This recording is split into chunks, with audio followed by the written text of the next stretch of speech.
રાજ્યસભામાં અમિત શાહે ડોક્ટર આંબેડકર વિશે કરેલા ભાષણ પર રાજકીય ઘમાસાણ શરૂ થઈ ગયું છે। 12 સેકન્ડની એક વિડીયો ક્લિપ વાયરલ થઈ રહી છે અને આ ક્લિપને કારણે વિપક્ષો અમિત શાહ પર ડોક્ટર આંબેડકરના અપમાનનો આક્ષેપ કરે છે। તો બીજી તરફ રાજ્યસભાના સભાપતિ જગદીશ ધનખરે કહ્યું છે કે મેં આ ક્લિપ 2 વાર જોઈ છે પણ મને એમાં વાંધાજનક કે અપમાનજનક કંઈ જ નથી લાગ્યું। સમગ્ર મામલો સમજતા પહેલા સાંભળી લઈએ કે રાજ્યસભામાં અમિત શાહે ડોક્ટર આંબેડકર વિશે શું કહ્યું છે। आम्बेडकर आम्बेडकर आम्बेडकर आम्बेडकर आम्बेडकर आम्बेडकर इतना नाम अगर भगवान का लेते तो 7 जन्मों तक स्वर्ग मिल जाता।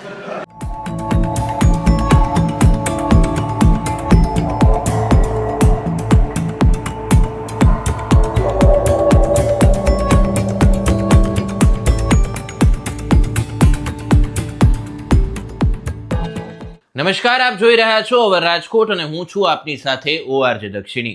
મંગળવારે સાંજે અમિત શાહે રાજ્યસભામાં આંબેડકર વિશે કરેલી વાત માટે કોંગ્રેસ, આમ આદમી પાર્ટી સહિતના વિપક્ષોએ સંસદમાં, રાજ્યસભા અને લોકસભાની બહાર વિરોધ કર્યો હતો અને જય ભીમના નારા લગાવ્યા હતા। વિપક્ષોએ આરોપ લગાવ્યો છે કે અમિત શાહે ડોક્ટર બાબા સાહેબ આંબેડકરનું અપમાન કર્યું છે। દિલ્હીમાં આમ આદમી પાર્ટીએ પણ તક ઝડપી લીધી છે અને વિરોધ શરૂ કરી દીધો છે। અમિત શાહના આંબેડકરના નિવેદન પછી આમ આદમી પાર્ટીએ દિલ્હીમાં રસ્તા પર ઉતરીને આંદોલન કરવાની જાહેરાત કરી છે। તો આ ઉપરાંત રાજ્યસભામાં વિપક્ષના નેતા અને કોંગ્રેસના સાંસદ મલ્લિકાર્જુન ખડગેએ આંબેડકરનું અપમાન કરવા બદલ ગૃહમંત્રી અમિત શાહ પાસેથી રાજીનામાની પણ માંગણી કરી હતી। આ વિવાદ વકરતા વડાપ્રધાન નરેન્દ્ર મોદીએ મોરચો સંભાળ્યો હતો અને 6 જેટલા ટ્વીટ કર્યા હતા। મોદીએ ટ્વીટમાં લખ્યું છે કે અમિત શાહે ડોક્ટર આંબેડકરને લઈને કોંગ્રેસનો પર્દાફાશ કર્યો છે। કોંગ્રેસે વર્ષોથી ડોક્ટર આંબેડકરનું અપમાન કર્યું છે। જો કોંગ્રેસ અને તેની સડેલી ઇકોસિસ્ટમ એવું વિચારે છે કે તેમના જુઠ્ઠાણા કેટલાય વર્ષોના કુકર્મોને છુપાવી શકે છે, ખાસ કરીને ડોક્ટર બાબા સાહેબ આંબેડકર પ્રત્યેના અપમાનને, તો તેઓ ભૂલ કરે છે। દેશના લોકોએ વારંવાર જોયું છે કે કેવી રીતે એક વંશના નેતૃત્વ હેઠળની પાર્ટીએ ડોક્ટર આંબેડકરના વારસાને ભૂંસી નાખવા અને SC/ST સમુદાયને અપમાનિત કરવા માટે દરેક સંભવિત ગંદી ચાલ ચાલી જોઈ છે। મોદીએ ટ્વીટમાં લખ્યું છે કે અમિત શાહે ડોક્ટર આંબેડકરને લઈને કોંગ્રેસનો પર્દાફાશ કર્યો છે। કોંગ્રેસે વર્ષોથી ડોક્ટર આંબેડકરનું અપમાન કર્યું છે। જો કોંગ્રેસ અને તેની સડેલી ઇકોસિસ્ટમ એવું વિચારે છે કે તેમના જુઠ્ઠાણા કેટલાય વર્ષોના કુકર્મોને છુપાવી શકે છે, ખાસ કરીને ડોક્ટર આંબેડકર પ્રત્યેના અપમાનને, તો તેઓ ભૂલ કરે છે। દેશના લોકોએ વારંવાર જોયું છે કે કેવી રીતે એક વંશના નેતૃત્વ હેઠળની પાર્ટીએ ડોક્ટર આંબેડકરના વારસાને ભૂંસી નાખવા અને SC/ST સમુદાયોને અપમાનિત કરવા માટે દરેક સંભવિત ગંદી ચાલ ચાલી જોઈ છે। PM મોદીએ ડોક્ટર આંબેડકર વિરુદ્ધ કોંગ્રેસના ગુનાઓને ગણાવ્યા છે અને PMએ લખ્યું છે કે ડોક્ટર આંબેડકરને એકવાર નહીં પરંતુ 2 વાર ચૂંટણીમાં હાર અપાવી હતી। પંડિત નહેરુએ તેમના વિરુદ્ધમાં પ્રચાર કર્યો અને હારને પ્રતિષ્ઠાનો મુદ્દો બનાવ્યો હતો। તેમને ભારત રત્ન આપવાનો ઇનકાર કરવામાં આવ્યો હતો, ત્યારે સંસદના સેન્ટ્રલ હોલમાં તેમના પોર્ટ્રેટને ગૌરવપૂર્ણ સ્થાન આપવાનો પણ ઇનકાર કરી દેવામાં આવ્યો હતો। વડાપ્રધાન નરેન્દ્ર મોદીએ ટ્વીટમાં વધુમાં કહ્યું હતું કે કોંગ્રેસ ગમે તેટલી કોશિશ કરે પરંતુ તેઓ તે વાતનો ઇનકાર નહીં કરી શકે કે તેમના શાસન દરમિયાન SC/ST સમુદાયો વિરુદ્ધ સૌથી ભયંકર નરસંહાર તેમના શાસનકાળમાં જ થયા છે। તેઓ વર્ષો સુધી સત્તામાં બેઠા પણ SC/ST સમુદાયોને સશક્ત કરવા માટે કંઈ કર્યું નહીં। PM મોદીએ ટ્વીટમાં લખ્યું છે કે સંસદમાં અમિત શાહજીએ ડોક્ટર આંબેડકરનું અપમાન કરવા અને SC/ST સમુદાયોની અવગણના કરવાના કોંગ્રેસના કાળા ઇતિહાસને ઉજાગર કર્યો છે। અમિત શાહે જે તથ્યોનો ખુલાસો કર્યો એનાથી કોંગ્રેસ સ્તબ્ધ થઈ ગઈ છે અને આ કારણે તેઓ હવે નાટકીયતામાં વ્યસ્ત થઈ ગયા છે। तो साच अर्थ में आम्बेडकर जी के प्रति आपका भाव क्या है ये मैं बताता।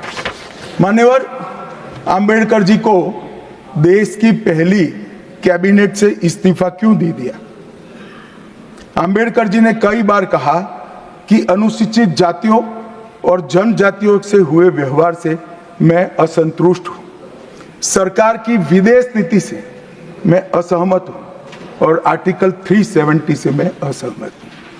इसलिए वो छोड़ना चाहते थे, उनको आश्वासन दिया गया, आश्वासन पूरा नहीं हुआ, उन्होंने इग्नोरेंस के चलते इस्तीफा दे दिया और एक श्री BC रॉय ने पत्र लिखा कि आंबेडकर और राजा जी जैसे दो महानुभाव मंत्रिमंडल छोड़ेंगे तो क्या होगा। तो नेहरू जी ने उनको जवाब में लिखा है, राजा जी के जाने से तो थोड़ा बहुत नुकसान होगा, आंबेडकर के जाने से मंत्रिमंडल कमजोर नहीं होता है। કોંગ્રેસ માટે દુઃખની વાત તો એ છે કે લોકો સત્ય જાણે છે. વડાપ્રધાન મોદીએ વધુમાં પણ કહ્યું છે કે આપણે જે પણ છીએ એ ડોક્ટર બાબા સાહેબ આંબેડકરના કારણે છીએ.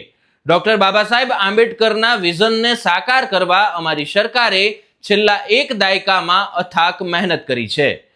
કોઈ પણ વિસ્તાર લો, 25 કરોડ લોકોને ગરીબીમાંથી બહાર કાઢવાની વાત હોય, SC/ST એક્ટને મજબૂત બનાવવાની વાત હોય, અમારી સરકારના મુખ્ય કાર્યક્રમો જેવા કે સ્વચ્છ ભારત મિશન, PM આવાસ યોજના, જલ જીવન મિશન અને ઉજ્જવલા જેવી યોજનાઓએ ગરીબ અને શ્રીમંત લોકોનું જીવન સરળ બનાવ્યું છે.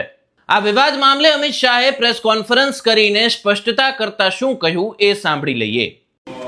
मान्यवर, अभी एक फैशन हो गया है, अभी एक फैशन हो गया है, आंबेडकर आंबेडकर आंबेडकर आंबेडकर आंबेडकर आंबेडकर, इतना नाम अगर भगवान का लेते तो 7 जन्मों तक स्वर्ग मिल जाता. अच्छी बात है ना, ना सुनिए तो. બાબા સાહેબ આંબેડકર પર અમિત શાહના નિવેદનના કારણે બિહારમાં પણ રાજકારણ ગરમાયું છે.